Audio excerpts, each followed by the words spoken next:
संविधानाला कारणीभूत आहे त्याला तुम्ही संपवायला निघाले. पालकमंत्र्यांची फार मोठी चूक आहे मॅडम, माफी मागणार नाही, पण पालकमंत्र्यांची उपद्रव घ्यावी.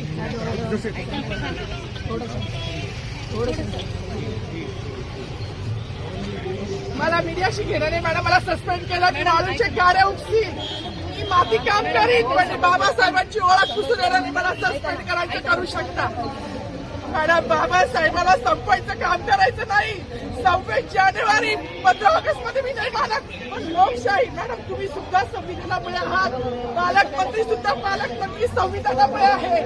कोणताही जाती भेद नाही, सगळी समानता त्यांनी दिली आहे. बाबासाहेबांचं नाव आता तरी भाषणात येईल, मग तरी भाषणात येईल. ज्या लोक संविधानाला लोकशाहीला कारणीभूत नाही त्यांची नावं वारंवार घेतली गेली, मग जो संविधानाला कारणीभूत आहे तो प्रजासत्ताक दिनाचा जो मानकरी आहे त्याचं नाव भाषणात का नाही.